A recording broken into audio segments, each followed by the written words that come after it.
મામલતદાર સાહેબને અમે આવેદનપત્ર એટલા માટે આપ્યું છે કે અમે ખોડપરામાં 3 ત્રાકવાળી શેરીમાં રહીએ છીએ. અમારા એરિયામાં મોટાભાગની હિન્દુઓની વસ્તી છે, વાણિયા બ્રાહ્મણ, લુહાણા, પટેલ. અમારા એરિયામાં જે પ્લોટ પડ્યો છે એ સોની મહાજને ઋષિકેશ બાવાશ્રીને દાનમાં આપ્યો છે હવેલી બનાવવા માટે.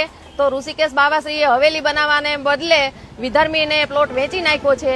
અમારા એરિયામાં હિન્દુઓની વસ્તી છે, વિધર્મીને વેચે છે અને વિધર્મીઓથી અમને પછી તકલીફ થાય એવું છે. એટલે પછી અમે આ મામલતદાર સાહેબને આવેદનપત્ર આપીએ છીએ. અમારી માંગ એ છે કે એ પ્લોટમાં કોઈ પણ ધાર્મિક મંદિર બનાવો અગર હવેલી બનાવો. અમારા એરિયામાં અશાંત ધારો લાગુ કરો. 3 ત્રાકવાળી શેરી ખોડપરામાંથી આવીએ છીએ. અમારા વિસ્તારની અંદર મેજોરિટી હિન્દુ પબ્લિક છે. એવામાં એક પ્લોટ આવેલો છે જે સોનીનો હતો. એ પ્લોટ એને બાવાશ્રીને આપેલો હતો દાનમાં હવેલી માટે. એ પ્લોટનો હેતુફેર કરી અને તે પ્લોટને તેણે બીજાને વિધર્મી